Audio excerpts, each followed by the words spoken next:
There we go. Hello, everyone. It's Jamarl Thomas. Welcome to the Progressive Soapbox. Guys, I have an amazing guest with me tonight.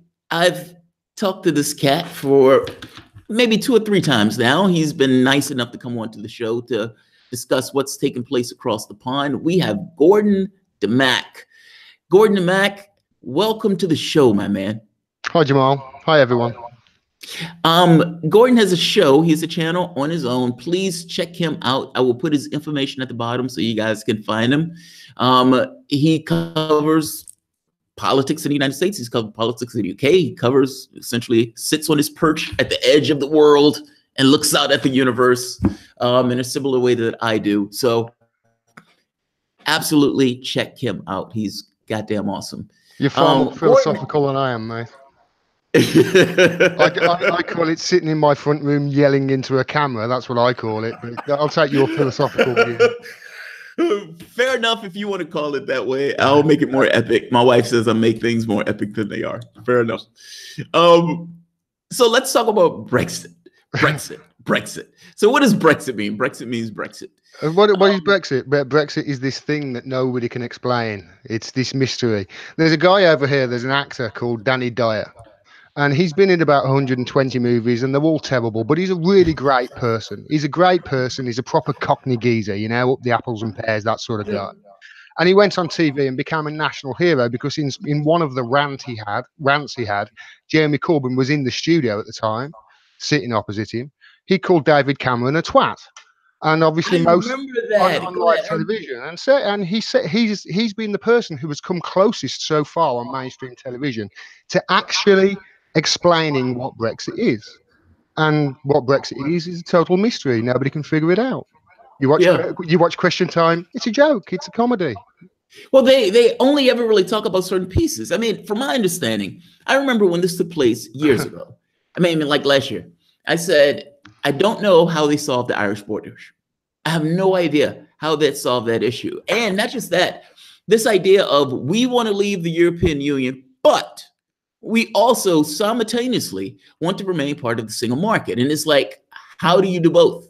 Because the European Union has no interest in allowing Britain to get some kind of special arrangement that other countries aren't going to get. And I was even at the point of saying the European Union may even have a certain incentive of punishing Britain to leaving to kind of wag its finger at other countries like Italy or Greece that may have certain ideas on leaving, especially since you have certain Eurosceptic people who took over in Italy.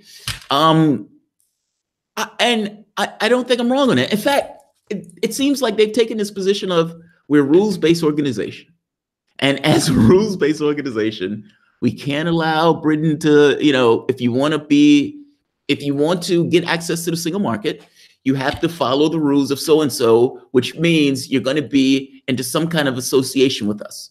Now, that makes sense because they have certain rules. And if Britain wants to be part of the single market, well, of course, you're going to have to follow the rules. But then you have the certain Brexiteers who are like, we want to be global Britain, as they deem it. No, the way you just explained it is spot on. The way you just explained it is spot on. But the EU's position has never changed.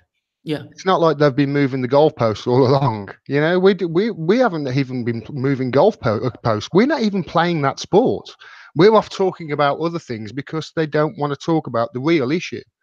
And the real issue is, listen, if you're going to have a Brexit of some sort and you want to stop freedom of movement, which is one of the major things that people want after they do leave the European Union, then we're going to have a conversation about Ireland. Yes. We're going to have to. You can't keep kicking the can down the road like they have done, trying to create a backstop to the backstop to the backstop or something like that. It's just pathetic. It really is. Now, explain the issue with Ireland. Now, I've explained this on my show, but you live there. You're in the thick of this stuff. I mean, you're soaking this. Jamal, I'm no expert on the history of Ireland, but I tend to. I know enough to understand that. Again, the person that in the media that sort of explained this the best ended up being a comedian. He was the one who explained it the best. His name was Patrick Kilty. He was a comedian, a presenter from Ireland. And you see what the Tories did by giving this stupid in-out referendum, which was just pathetic, because you can't have an in-out referendum without defining what out is, first of Yes. all. Yes. They thought that was safe because they thought, hey, nobody's going to leave. We're not going to leave. Don't worry about that. And we've got the UKIPers back who had left our party, and that's why we did it. It was a power grab. Well, you know what? 50% of the country stuck the middle finger up and went, screw you, establishment. We're fed up with people telling us what to think and what to do and how to react and how to be. And they said, screw you. So it backfired them. And now they're in a position where they could be responsible for breaking up the United Kingdom. It And could the go wild part down in about this history as is that. this idea of Northern Ireland. So there's Northern Ireland, and then there's the Republic of Ireland. Yeah. Northern Ireland, for the most part, is essentially in Britain. At the very least, part of the UK. Well, all of it is part of the UK, but Northern Ireland, the Republic of Ireland is a thing unto itself, and that's part of the European Union. Northern Ireland is part of the UK and is not going anywhere. Essentially, it's not leaving. It's still part of Britain. But the problem is, how do you manage trade between those 2 points? Meaning, if you want to keep part of the single market, fair enough. I can understand why you want to How keep. do you manage trade? Well, it's simple. You have a border. But you can't have a border but you without can't have a that border. question. Yes. You have to have a question. You have to answer the question about Ireland before you actually solve the problem. And obviously they can't have that question because at the moment the government is being propped up by 10 seats of the DUP. And obviously there's the whole history of the Conservative and Unionist Party. Yes. That is, the whole history of it. That's the Unionist Party in the Conservative and Unionist Party. So you have to have that question. They don't want that question. Theresa May says over and over again, I've heard her say it now, I think 3 times. She says, I don't think any prime minister, any leader wants to see the breakup of her country. That's what she says. Well, guess what? It's not a country. The United Kingdom, it's not necessarily a country. It's a union. Now, and it's not giving Ireland back to the Republic of Ireland, meaning giving Northern Ireland back to the Republic of Ireland is off the table. The DUP wouldn't have it. The zombie crimes, the government, that guys. But that would solve the issue, right? Sorry, you went in and out then. I missed what you said at the last bit. If they gave the Republic of Northern Ireland to the Republic of Ireland, if they gave it back, then that would solve the issue. But that would essentially annex. See, what you need to understand is there's 2 major parts of the Good Friday Agreement. The Good Friday Agreement was the way I've heard it best explained is a really good sleight of hand, because in Northern Ireland, and like I say, Jamal, I'm no expert on Northern Ireland. No. And it's a very touchy subject for some people. And if I get anything wrong, I apologise. It's not malice. It's just ignorance.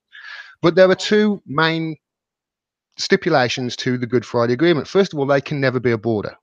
That's that's the first stipulation. The next stipulation was that the nationalists at some stage in the future will get a vote on reunification, their referendum, if you like, the reunification of Ireland.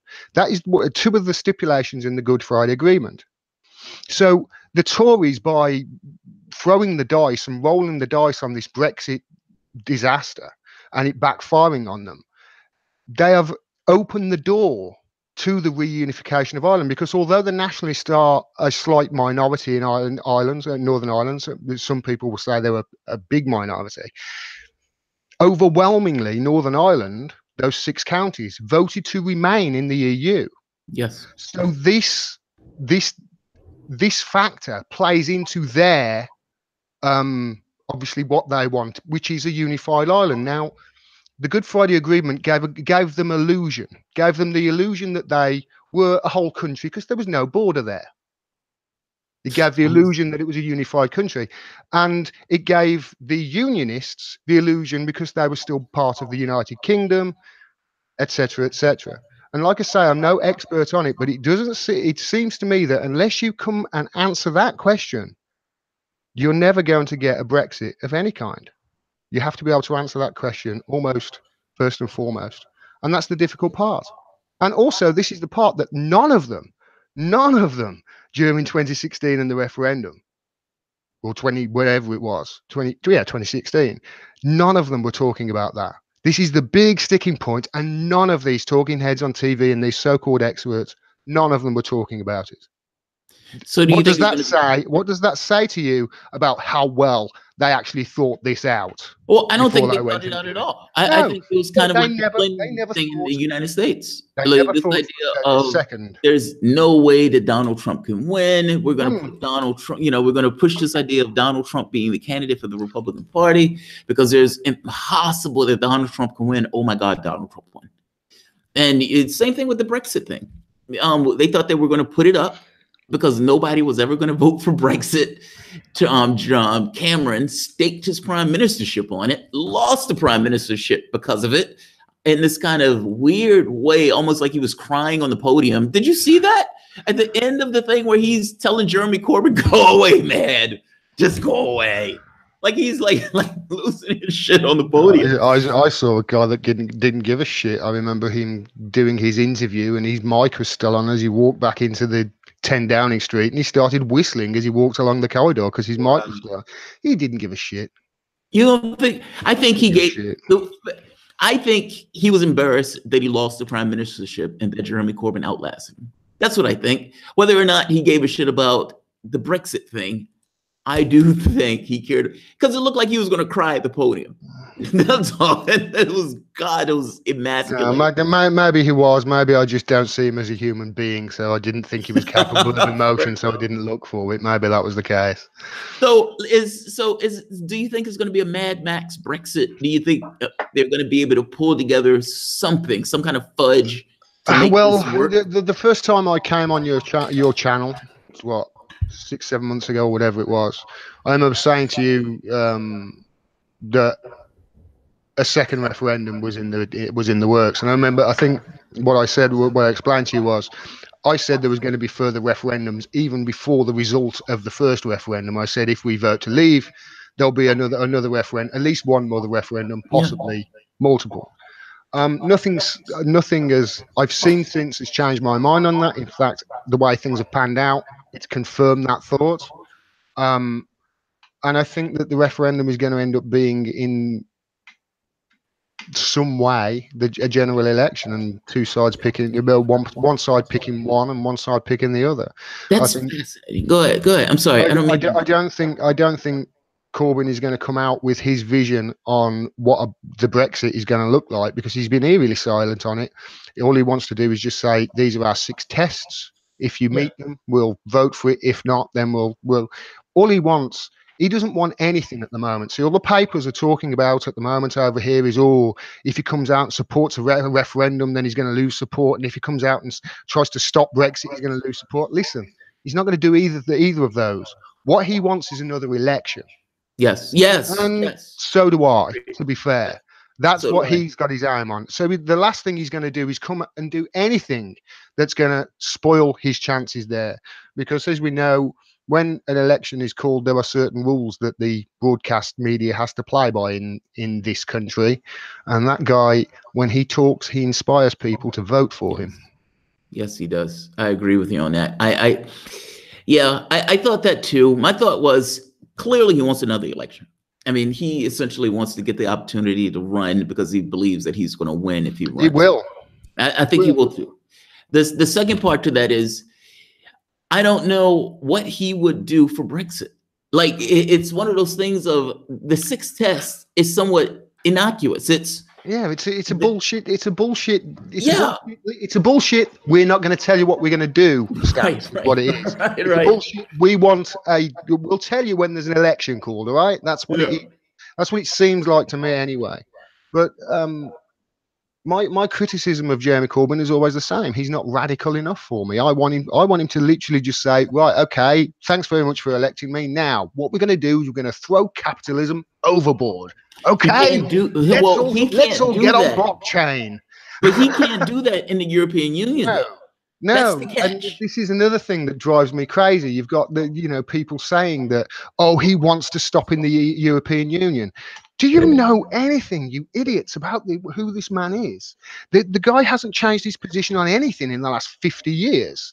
He probably hasn't changed the type of slippers he likes to be in for the last. That's the sort of guy he is.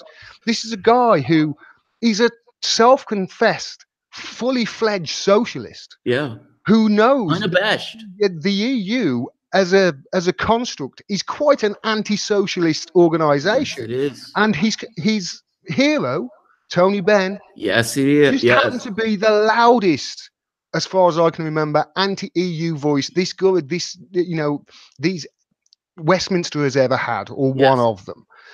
Do you really think for a second that Jeremy Corbyn wants to stop in the EU? No.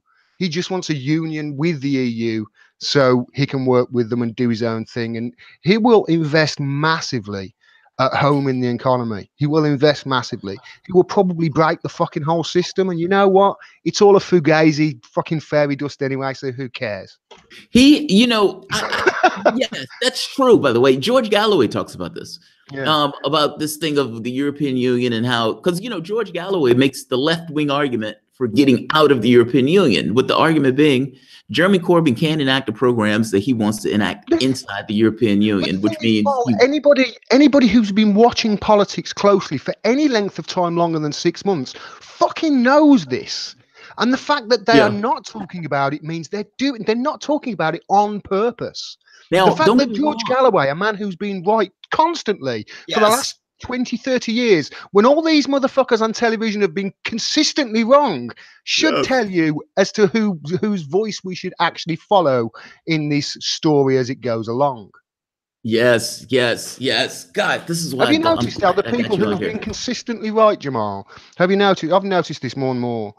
Have you noticed how the people who have been consistently right over the last 20 years, especially since 9/11, are the people who are constantly smeared and slandered as Assad apologists and Trotskyites and communists and all these and Russian bots? Have you noticed this? I have noticed that. They're all on the outside. People like Vanessa Beeley, people like Eva Bartlett. The establishment throw so much shit at them. People like Peter Ford, people like what's his name? Gabbard. And here in the United States, Tulsi Gabbard went to Syria because I imagine she didn't feel like she was getting the real story from the standpoint of the mainstream media on what was taking place. She came back from that and said there are no moderate rebels.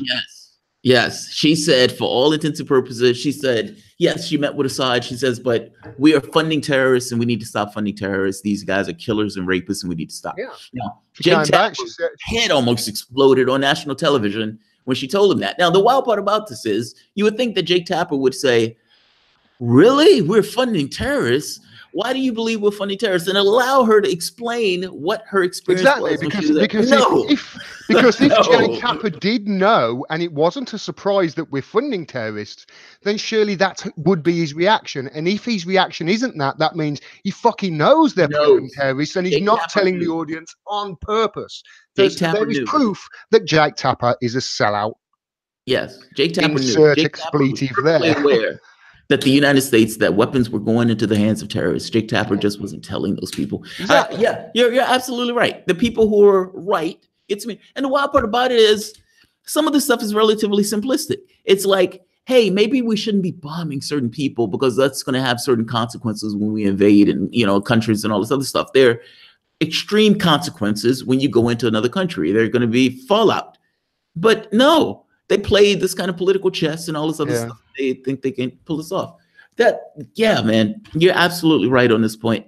Let me ask you this. So one more question. Well, another question. I guess I have a few more questions. Beyond the Brexit thing and beyond the idea of Jeremy Corbyn's election, I have a theory or hypothesis. This is called a hypothesis. Theories are much stronger. I like this. I like theories. Come on, let's see if we let's see if we can get behind this conspiracy. You're not going to start talking about UFOs, are you? So the moment that Britain calls an election, Britain is stuck with calling an election. Because if Britain says, look, we're going to let the public have a vote in a referendum in order for Britain to remain what's considered to be a democracy, or at the very least some kind of representative government or parliamentary system, this idea that their legitimacy comes from the public, they're stuck with whatever the public says, even if what the public says is going to be painful.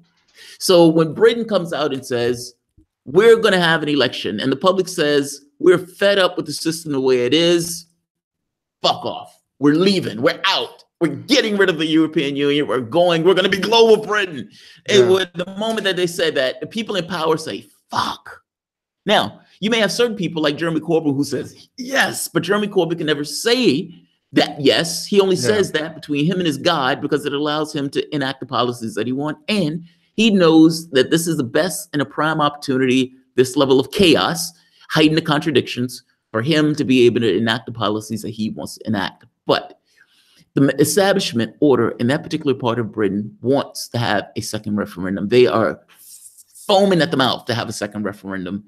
But if you do that, you're essentially saying that this idea of democracy is bullshit. Meaning they're stuck with whatever they go with in the first referendum, and having a second referendum on this, essentially, you can't just continuously have referendums until you get the result that you want. Yeah, this is why I think why I'm moving more towards, I think this referendum will be in the form of a general election. Yes, agree.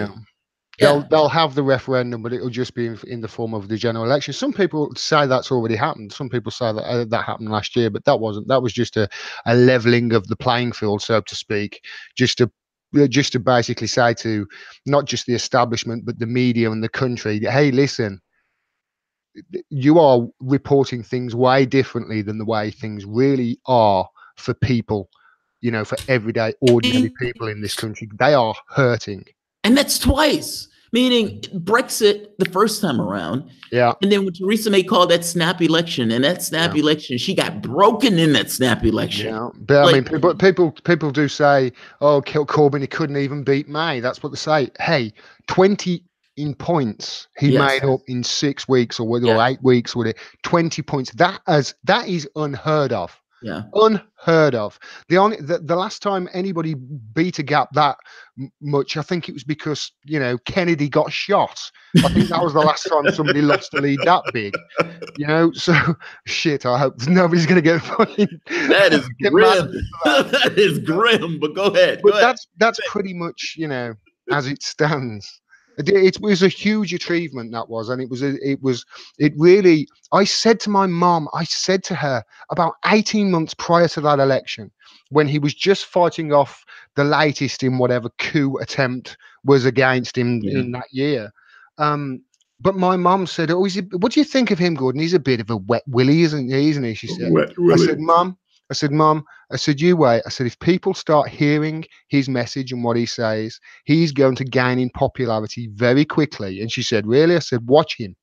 And the next election, he closed 20 points in about 8 weeks because he talks about things that really affect people. Yes. He talks about wages. He talks about, poverty. He talks about companies, globalization. He talks about it all. He talks about investments. He talks about the NHS, and he honestly comes across as somebody who cares, and you don't get that very much from the other side. Now, don't get me wrong, I'm no big Labour supporter. I'm not a big Labour supporter. The last election was the first time I'd ever voted Labour. Yeah, but this is different. There's a person there who new Labour of Tony Blair. Yeah. This is what Labour was, right? I mean, I've had neoliberalism over here all of my life. Nobody's choose but neoliberalism. That's it. Yeah. Or a Green vote, which would be, I would get about 46 votes in my constituency if I voted Green. So I just never bothered. Yeah. Wow. I find that amazing because I think that's completely true. I've watched him in PMQs. I think it was 2 years ago. I was at the company that I used to work with, and one of the guys, a Hillary supporter, rabid Hillary supporter, and I was telling him, I said, Jeremy Corbyn is going to be prime minister of Britain. He says, there's no way. He's not even going to, be able to do so-and-so. Now, this is the same guy that thought Hillary Clinton was going to beat Donald Trump, the same guy that thought Hillary Clinton was going to get 300 some votes and landslide Trump, and gets across that he knows nothing about politics. And I even made the point to him. I said, so would you at the very least admit that you know about, you don't know what you're talking about. You're wrong about the Hillary Clinton thing. You're wrong about the Jeremy Corbyn thing. You're wrong about all of this. Your understanding of the world. The catch is there's certain people who live in a way that they're untethered from reality. At the very least, untethered from the reality that people live in, the real bread and butter issues that people have to deal with, the struggling that people deal with. I watched, there was an interview with David Cameron. I can't think of the guy's name. He's a journalist, not a journalist. He's a commentator, but a little bit of arrogant, but arrogant when he's talking to David Cameron is pretty good because I like that I did this level of arrogance talking to the prime minister at the time. And he asked them, he said, "Do you know how many food banks were in effect when you got Jeremy elected?" Paxman. Right. Amazing question. It was on Newsman. He used to have to ask tough questions. He did. That is a brutal question because, like, by the way, do you remember what the answer was? I don't remember the answer because Jeremy. Do you remember what the statistics were? No, I don't remember. It was a massive skyrocket in the number. There was 100 food banks or something like that. Yeah. And after I think it was 6 years or 5 or 6 years of his government, it went up to, like, hundreds. It really increased. Now there are thousands. Yeah, it's skyrocketed. That's amazing. 2-3 years after that, the number has more than doubled. I actually looked it up when I saw that interview somewhere, and I looked up these statistics, and it is brutal. We've got food banks. We've got food banks opening in schools. Wow, schools are doing it. Schools are doing it. Schools are doing it in this country in anticipation of universal credit being rolled out in their area. Well, and the universal credit is just being done to attack the poor. It's that bad. It's that bad, Jamal. The government have actually done a study on it, and they have been asked for the results of this study through Freedom of Information Act requests, and they're denying all of the requests. They're trying to hide it. Now, we know it's as bad as we know it is, which is disgusting. What's in that report for them not to want that coming out? They are, however bad you think it is, it's terrible. I'm doing some research on DWP, and what they're doing, Jamal, it's criminal. It's criminal. The people are ending up losing their houses. People are ending up losing the roofs over their head. People are ending up losing their lives because of it. It's honestly, it's heartbreaking. And listen, I'm not somebody who lives in a different universe and doesn't understand. Yeah, there's people who take advantage of benefits in the country, but that's not all of them. It's not a high percentage of them. No, it's not. Most of them just want a break, just want a job, just want to be able to put roof over their head. Not have to worry about where the next meal is coming from or the next £5 to be able to put and spend in the gas meter or whatever it is. People are hurting.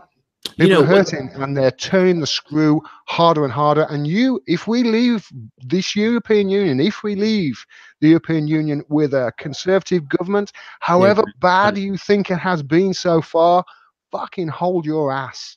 Hold your ass cheeks. Hold them closed. Pucker up, because it's going to get so much worse. You did a brilliant video on that, by the way. A little bit of bread, no cheese. I remember seeing it. Remember the Yellow Hammer report that was leaked? That was excellent. You picked up on that. Thank you, because they are going to. That was their post-Brexit strategy. Remember? They're going to cut services to the bone. I mean, their whole point, the whole reason that what's his name is giving these speeches. What is his name? Oh God, his name just dropped from my head. Boris Johnson. Boris Johnson gets up and gives the speech. I wish he'd drop out of my head. Yeah. So he, I know, right? Always wanted. Wiffle waffle. And gives the speech in the middle of in the parliament, and he gives the speech as if it's this amazing oratory about this, like he's fighting the good fight and all this other stuff. Nonsense. He's utterly detached from reality. Yeah. The reality of the matter is, it is going to cause pain for people when they bulk themselves out of the European Union, and he is utterly detached from that, from the pain of that. Well, it's not going to affect them.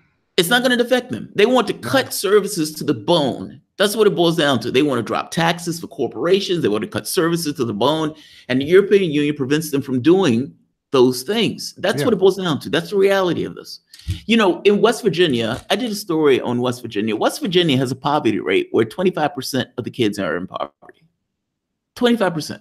Those kids, the West Virginia went to Donald Trump massively. Now, you have some people here in the United States who said, to be fair, he was the only one who was actually offering them anything at all. He's the only one that mentioned it. Fair, even if he was bullshitting to them, he was the only one that actually had the decency to even bother lying to them. It was bullshit to the hilt, but they were desperate and they went for Yeah. it. They What were they they getting, look, what were they getting from those the other people side? went for anything Nothing. that they considered change. They didn't want status quo. They went for change. Yeah. And you look at it and you say, God, man, why the hell would you vote for Donald Trump? But Well, by the you can, same token, why the honestly, hell would you vote for status quo? Jamal, I have thought about this, and I thought, you know what? It might be less than 10%, but I reckon it's a good percentage of people who voted for Donald Trump in 2016 just because they thought that guy is such a fucking imbecile. He might fix things by accident. I bet you there was a good percentage of people that thought that, because I remember thinking, you know what? That guy is such an imbecile. He might, solve the Middle East crisis just, without actually intending to. Just What he actually ass wanted to do backwards. was go to war with Russia, and he ended up solving, that sort of thing. I remember thinking Unfortunately, that at the time. So I know that there's going to be people in America who thought they thought the same thing. I thought that Crazy people. he seemed to be my thought. I voted for Stein, but I thought at the very Smart least move. he may be amicable towards Russia, whereas Hillary Clinton was talking Yeah, about putting a what missile happened? defense shield. What happened? They forced him into being more hawkish. They forced him He into couldn't. being He more couldn't be amicable. hawkish, but he also drowned him. Like Donald Trump is a reality show host. Now, this reality show host knows nothing about anything. Like, so you have, like, you think of some random used car salesman and you say, all right, now you're president of the United States. Okay, what do? Well, you bring people around you, and the people around you whisper in your ear, say, look, Mr. President, if you don't sign this, people die. You're a used car salesman. What do? You sign the document. It's not the same thing where you have like John F. Kennedy in a Cuban Missile Crisis making decisions saying, fuck the CIA or fuck the military people, I'm doing something else. This is a reality show host who is concerned that he is going to be impeached coming up, and he doesn't know squat about squat. And he is the hardest neocons, like that are whispering in his ear. John Bolton, Mike Pompeo, these people are like maniacs. They're psychopaths, and they're whispering in his ear, and he's essentially doing whatever they say. Like his policies. He's the establishment's dream. He's the establishment's actual dream, because they're getting so much done just because all of the focus is on him and whatever fucking crazy thing he said in the last 24 hours. All the focus is on him, and they're cutting and gutting protections and safeguards all over on all sorts of industries. I mean, and pulling funding and pulling the rug out from underneath whole, sections of the government. Yes. He's great for the establishment. For the deep state, not so much, because they can't fucking control him. Well, see, I would argue a little bit differently. I would argue Donald Trump is just a creature of the deep state, if such thing exists. Like, no, I think there's something going on there, Jamal. What different do you believe that Donald Trump is doing that the deep state wouldn't want Donald Trump to do? Well, they can't control him. That's the thing. He's a live wire, isn't he? He's a live cannon. But he's a wild card that has been decidedly hawkish on Russia, hawkish on Iran, hawkish on North Korea, hawkish on Venezuela, Cuba, and John Bolton just come out with a troika of terror, whatever the hell he was calling it, where he's putting sanctions. Like this is it's. If you thought of a neocon's wet dream, that would essentially be what Donald Trump has been enacting from the standpoint of policy. That's literally what's been taking place. Jamal, it's a scary thought. It's a scary thought. Those names: Pompeo, Bolton, Trump. Haley. These are scary, scary things. It's not good. No, it's really not good. But it does all tie in with bigger questions such as trade deals and obviously the imperial empire on its last knees. Let's face it. It does all tie out in the time. It does seem there is a whiff of desperation about everything that I'm seeing. Yes, and that part I agree with you on. Right. So, world order. I agree with you on that part, and maybe that's the deep state part that I do agree with you on. Obama was taking actions to try to tackle China in what they consider to be, a Chinese dominance. Now, this is ironic, this idea of a capitalist country in America. Remind me, Jamal, how many countries has China invaded in the last 100 years? China hasn't invaded anybody. China has invaded Russia. What about Russia? How many Russia?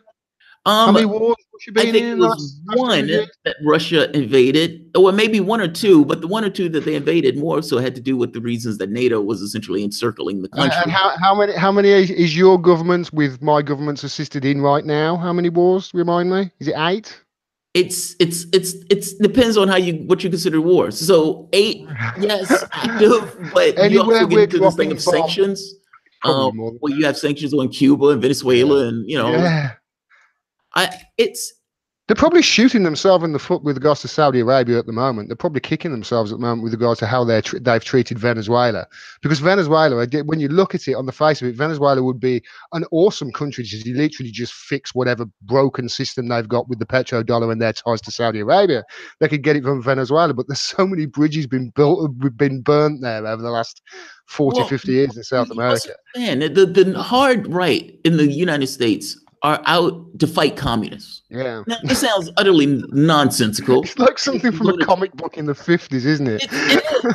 But honestly, they still believe they're fighting communists. Jair Bolsonaro, the one that was elected into Brazil, he said the same thing. He's fighting communists. Yeah. He's fighting communists from North Korea.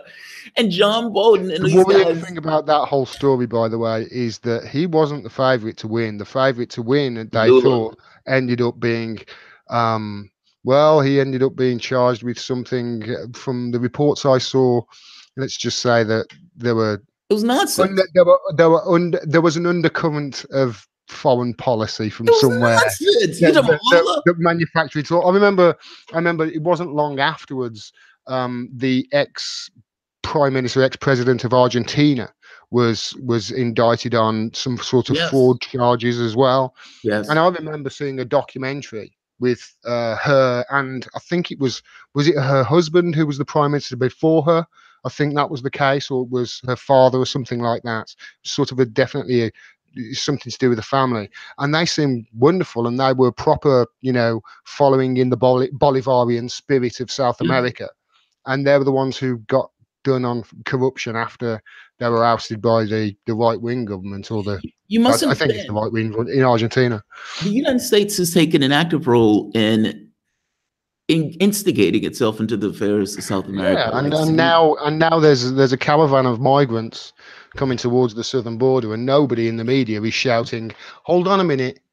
This is a lot of our own doing, don't you? Because of what we've been doing in those countries, especially with the drug war and foreign policy. Can we just have this conversation, please?" You don't hear that in the mainstream media, do you? Because that essentially is what has led to this. This is chickens coming home to roost time. I have made the argument more than one time that whites don't regard their history honestly. and by that, I mean, in this country, the United States does not regard the things that we've done honestly. Like the CIA, we have a candidate running in Virginia. I live in Virginia. Well, right now I'm traveling, but I live in Virginia. And Abigail Spangler, I think that's her name. And her claim to fame is that she's a CIA operative, or she used to be a CIA operative. And she said, as a child, I grew up wanting to be a CIA operative. She's talking about as a baby or something. It's like, what? She says, was she developed in a lab by any chance? It was the CIA. Did they have was it one of those movies with Jennifer Lawrence? Is it Little Sparrow or whatever, Red Sparrow? Is it that sort of organization she was born into? But that's not the CIA. Surprised. These are the president's men. Who grows up wanting to be a CIA operative? Please, come on. Yeah. It's like the people who grow up saying, "I want to be a traffic warden." Nobody grows up thinking that. Nobody grows up thinking that. She's political pandering, but she's using that for politics. But even using it for politics, like the honest thing is, you grew up wanting to be in an organization that's been taking down democracies, taking down governments, bloody campaigns of terror. Like the CIA, when they were trying to oust Allende from, I think it was Chile, or Guatemala. It was one of, I think Allende was Chile. Many coups. It's confusing. Yeah, the coups. And one of the coups they were trying, I think it was Guatemala in this case. But they were trying to prevent the guy from getting in the office, and ended up killing one of the military generals, because the military generals wasn't going to be on board with being bribed or paid off and all this other stuff. And so they ended up knocking out the guy's car window, shooting the guy in the face, and running up. Like stuff like this. And it's like, oh God, that's so gross. And even after that, they ended up taking down the Guatemalan government with the CIA bombing the palace of the president and putting in a military dictatorship. No, it's not Peter. My names are getting mixed up, but brutal regime of dictatorships all across the world. And they consider themselves the good guys. And with the bonus that the president of the United States has to have plausible deniability in all things that take place from the standpoint of the CIA. So the president can say, I have no idea that took place. The thing is, Jamarl, if you were to speak to Sam Harris, he'll tell you that everything that the United States has done is okay because he's inherently good. Yeah, Sam Harris is a fucking lunatic if he thinks that. I mean, honestly, he is. It's not, look, regardless of their intent, what takes place in the world is different than their intent. People can have all sorts of intentions. We're talking about the reality of things. That was a democratic government that they were taking down under this in Guatemala, under the idea that the guy was a communist. The guy was like an FDR type in Guatemala, and he was only trying to push back against this banana republic because they were essentially attacking workers and attacking wages and preventing these guys from having any level of agency in their own country. Yeah, you know what? I sorry to interrupt, but I just remembered I had this thought the other day, and I can't let it go. I remember thinking, right, you know, this caravan we alluded to, and the fact that, you know, there are some chickens coming home to roost here, so to speak. What about the stuff that we're doing now? Because that is obviously in direct relation to the policy, the foreign policy going back over the last 4 or 5 decades. What's the blowback going to be of what we're doing around the world now? Right now. That's in Syria and Iran and Yemen. How are they? Because obviously you look at Libya. Libya has got slave markets now, when a decade ago it was the richest country in Africa. Richest country in Africa. But you must understand, some of that is intentional. Like the destabilization. Of course it was. They don't care. Hey, the oil's fine. Well, the oil is fine, but it's also part of the thing. Libya wanted to create a currency, or Gaddafi wanted to create a currency backed in gold. Well, the dinar. Was it the golden dinar he wanted to call it? Right. And the problem with that is it wasn't long before he had a bayonet shoved where the sun doesn't shine. It really wasn't long after that. It's really weird. Whenever a country says the immortal words, I think we should sell our oil in something other than dollars. It isn't long before the CIA come knocking on the door.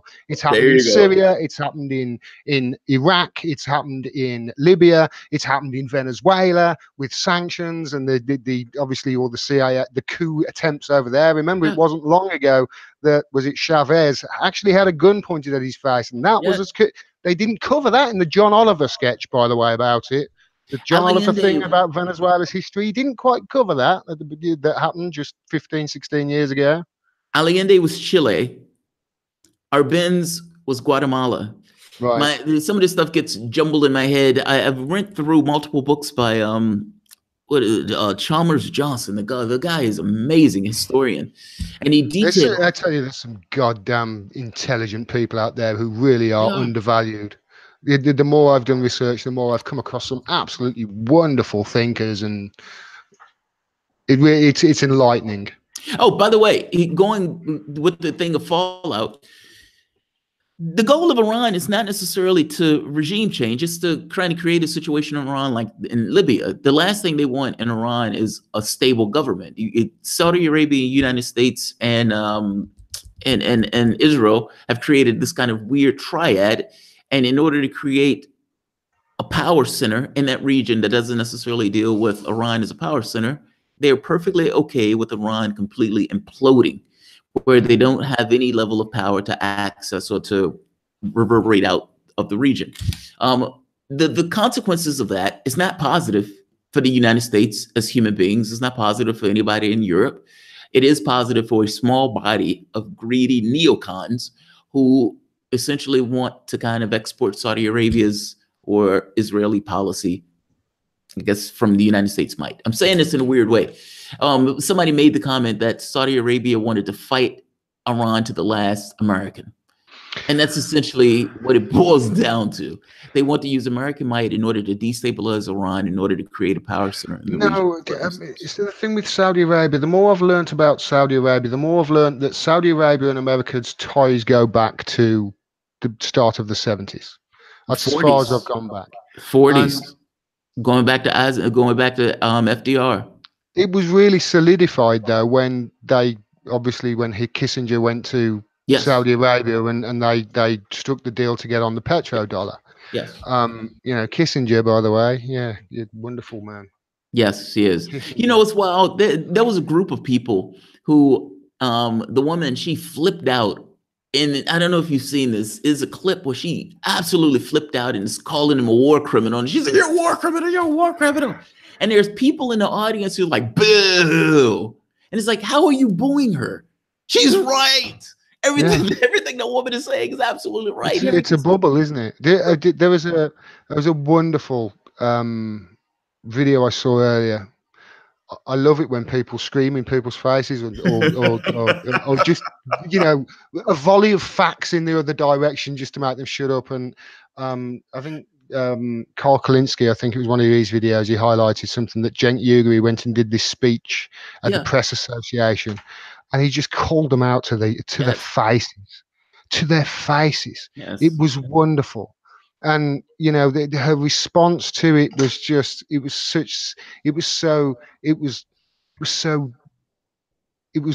a response of such derision. Yeah. It was almost like she was looking down on this guy who'd created what was the largest news network online from 4 his million bedroom. subscribers. She was looking down on him, and she looked like some sort of fucking intern in Washington. And it really was indicative of the two things. Somebody who is relatively right on the issues versus somebody who thinks she's absolutely 100% right, but is so wrapped up in her little bubble, she can't see that everything she stands for and everything she says is utter bullshit. Yes.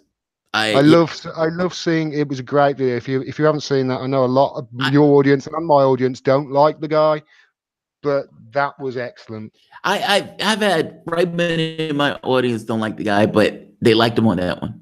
Like, that's one of those things because look, whatever I think of Uygur and the network, and it doesn't matter what I think of anybody. By the way, if it was Jake Tapper doing that, what Jake did, I'd say well done, Jake. I would say well done. Exactly. It's I think that's why independent media is becoming more popular, because they're realizing that people actually have, they have morals and they have things that they stick to no matter who's saying it. It doesn't matter. They're not picking sides.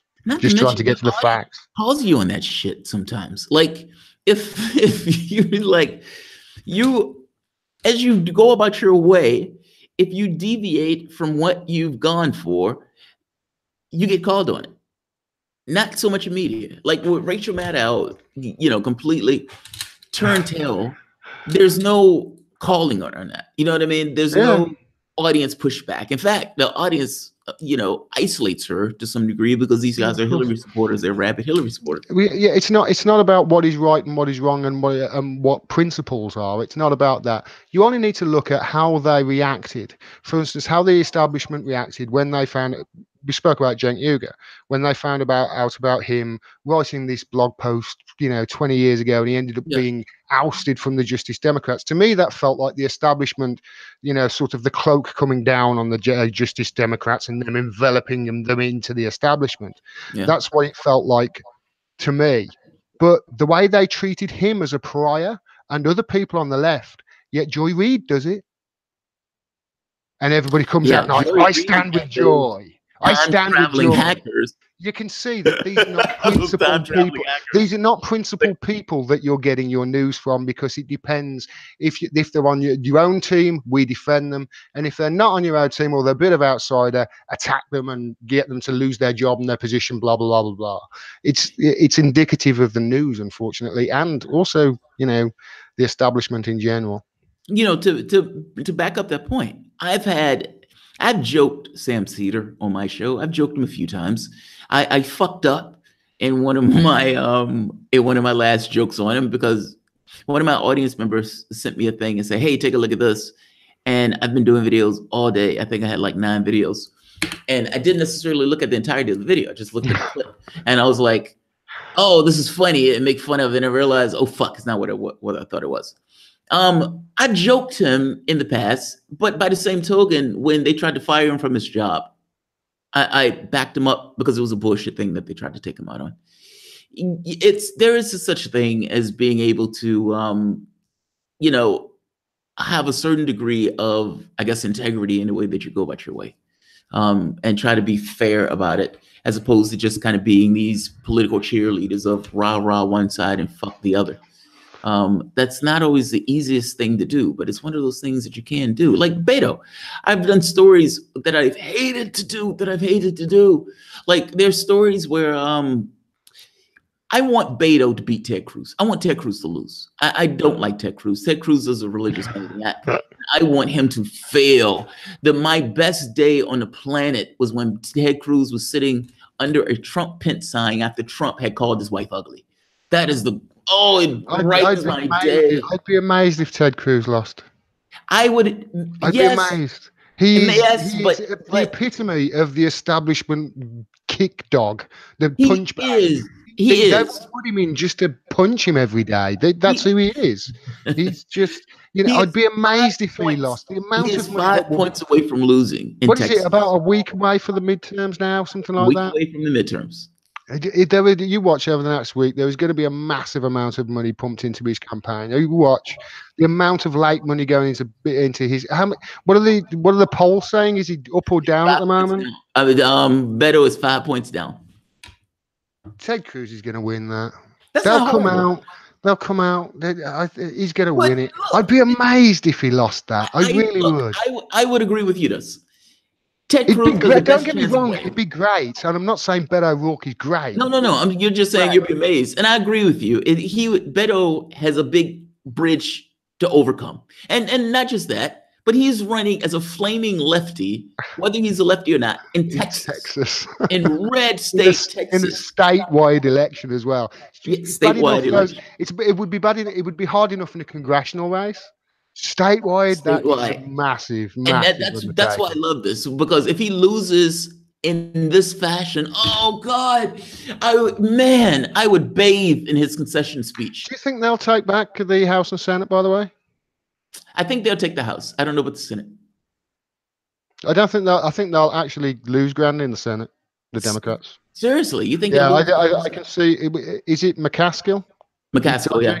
She's the one who took about 900,000 from the banks and then voted to gut the regulations on the banks.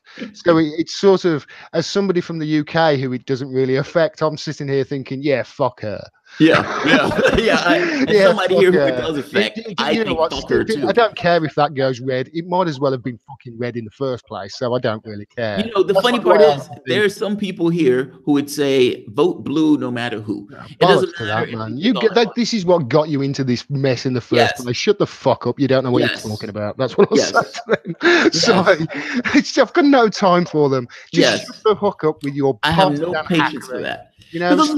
Stop. There's no way to fix this with that motto. Like this idea of voting blue no matter who, and your country just slides further and further to the right because you keep putting in the same status quo hacks without any level of accountability in the process. And they're like, vote blue no matter who. Yeah, that's fucking nonsense. Yeah, but they have got to come up with a catchphrase, and they can't come up with a catchphrase that would mean anything like Medicare for all, because that would win votes across the nation. Can't do that. Not to mention credibility is a problem even in that capacity. I think they might even lose ground in the Senate, honestly, and I think the jury's out on whether they take the House. But I will say this: I think progressives are going to do absolutely amazing. There are a few proper progressives win, because there is quite a few elections, isn't there, Jamal? I can honestly see, the start. The entire thing is up for grabs, caucus, don't they? I can see it, but I think it'd be too little, too late. The entire thing is up for grabs. Jado, what is his name? Ojeda. Richard Ojeda. Yeah, I love him. I like him a lot. He's awesome. Yeah, he's awesome. He's angry. I like his. He's the sort of guy you need, though, representing the people, because he is angry and the people are angry. I think that's one of the reasons why people like him, because they can see he's pissed off in his adverts. Yes. His adverts. He's like, just where's the camera? Show me, point it. And he's that sort of person. I love it. It's just his FU attitude.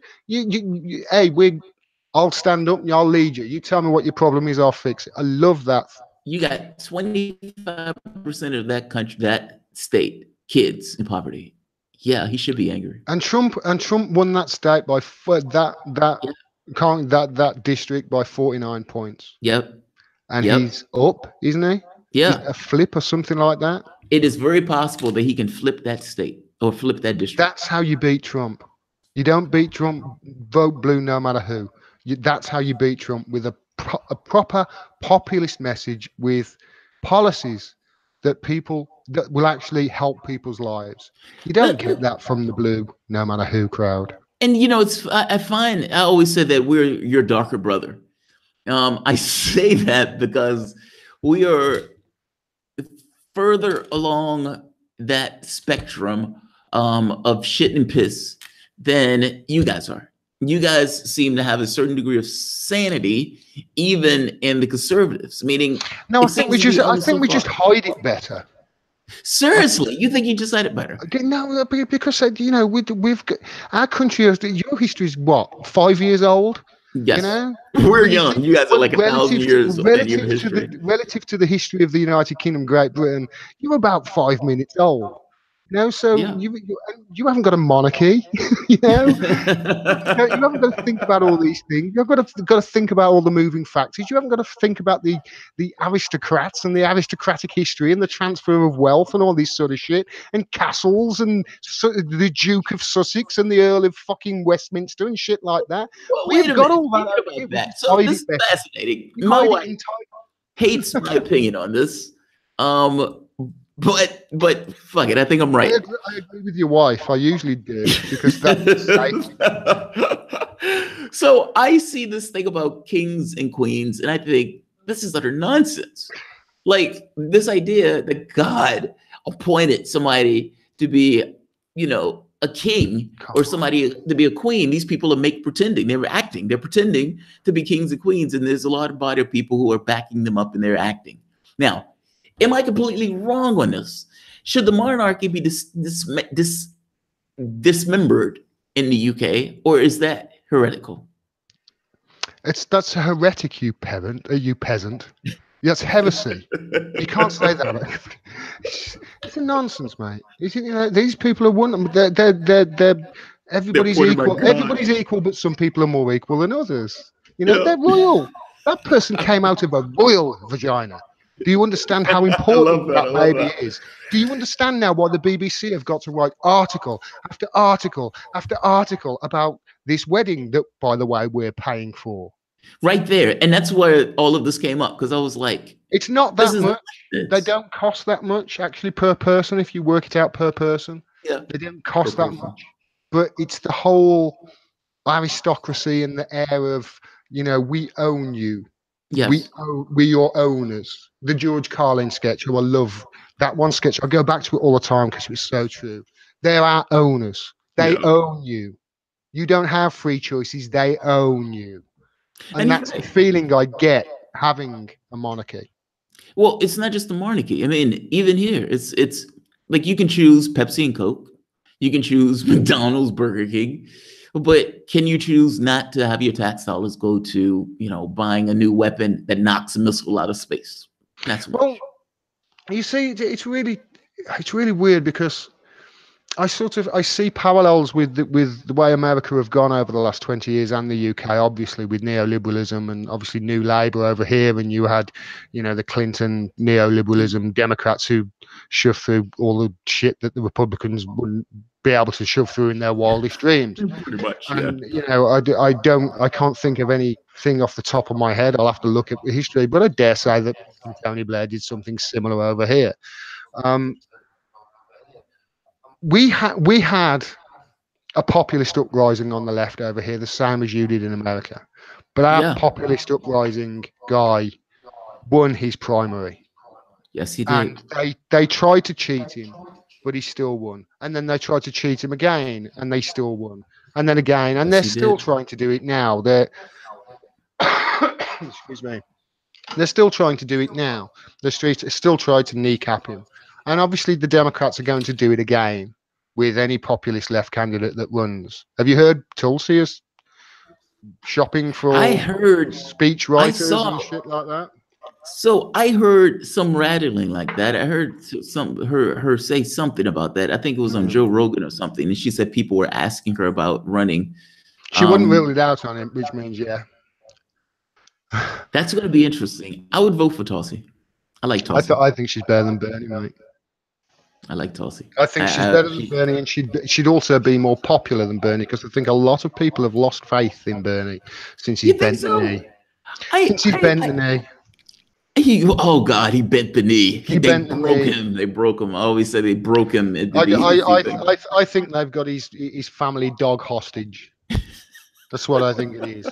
I think if you bend the knee to us and you get through till 2020, you can run, but we'll cheat you, and everything will go away, and you'll be silent, and you'll have a nice requirement. Otherwise, Puppy gets it. Fido gets it. In your dog. And he's gone, okay, Oh, bloody Debbie Wasserman Schultz. Oh God, I would vote for Tulsi. Like this idea that him supporting somebody, saying backing somebody, in his stead. Yeah. I like Tulsi. I mean, Tulsi was willing to go and said the serious stuff was nonsense. She was willing. I don't think there's any other Democrat that'll beat Trump in 2020.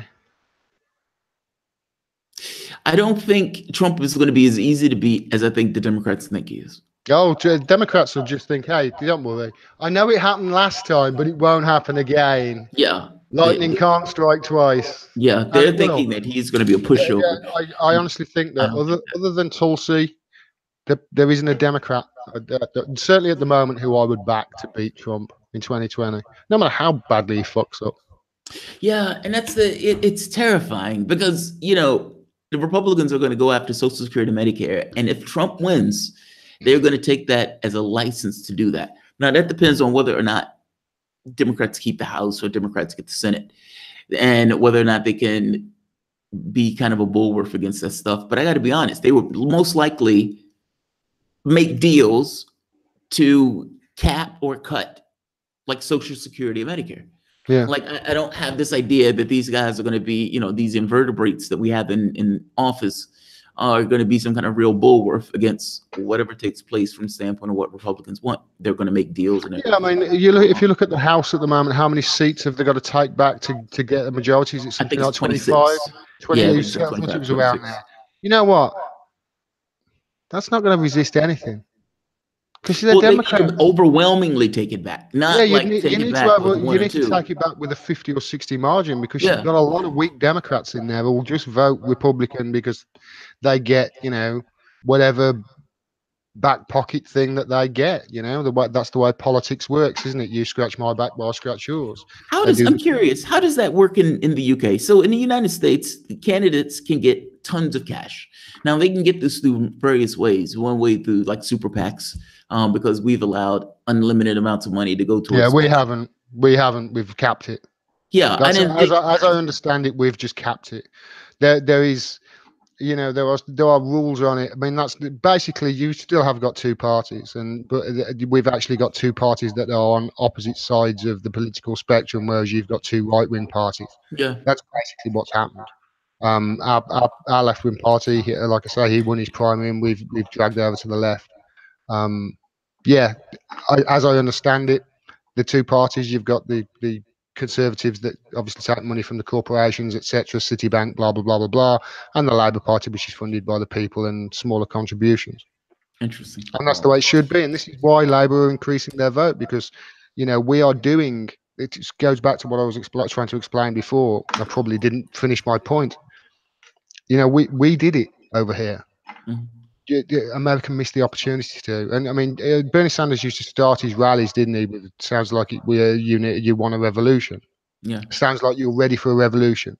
He never said, I'm going to lead the revolution. Maybe he just started it, and it's time to hand it over to somebody else who was maybe younger and fitter and has the energy, because it must be fucking exhausting, especially at that age, to campaign the way Bernie does. 81, yeah. I mean, I've heard. Was it Laura Steiner? Is it her name? Yeah. Who covered Bernie Sanders? She says it's exhausting just traveling after him. Yeah. God knows what it's going to be like for him. So, hopefully, I can see the same thing that has happened over here with our Labour Party. happening over there, but I just can't see it. The Democrats are so fucking corrupt. Yeah. They're so Yeah. corrupt. There needs to be something that takes place, some radical fucking change that burns that party to the ground, in order to shake the shit out of it. But as it is, yeah, I don't see it. Well, this is one of the reasons why people who advocate to not fix the system from within, but to just break the system totally from out of the outside. This is sort of why these people are getting attacked so much from both sides, Yeah. because that's the biggest threat. The biggest threat is not, I don't think, in America, the Democratic Party all of a sudden being revolutionized and doing a 180 on what they've always thought of doing, and always the backroom deals that they've done going back to Wallace in the 40s. Yeah. Yeah. Yeah. Yeah. It's going to take an outside influence to either drag them towards their position or to abolish them completely. I honestly, and you know what? We haven't got fucking time for incrementalism anywhere in the world, especially in the biggest economy in the world and the richest nation. We haven't got time for it. Mate, I'm sure you've covered it. We haven't got that long. I We agree really with you. haven't. If we don't make radical changes within the next, forget next term, forget who wins in 2020 now. If we don't make radical changes and plans for radical changes and start getting organized now, we're all going to go the way of the bloody dinosaurs. Gordon Dimmack, yo. I agree with you, man. Dude, thank you for coming on the show. Is there I appreciate anything you. that you want to say before? Please tell people where they can find you. I'm Gordon Dimmack on Twitter and on YouTube. Fair enough. Short and sweet. They're basically the only two social media platforms that I will allow myself to go on. I cannot go on any of the others. I do the YouTube thing. I do the Twitter thing. I floated off of Facebook. I don't know what happened on Facebook. It's a disgusting organization that is in cahoots with the Ministry of Truth, which is what I call the Atlantic Council, with the aforementioned Henry Kissinger on. Scrubbing dissidents. So yeah. You're awesome, Jamal. Thank you, man, for coming on. I appreciate you coming on. All right, guys. This is Gordon Dimmack. Guys, thank you guys for joining me tonight. If you guys enjoy the content, please feel free to share, like, subscribe, and you can always support the Patreon. Thanks all. Yeah, man, dude.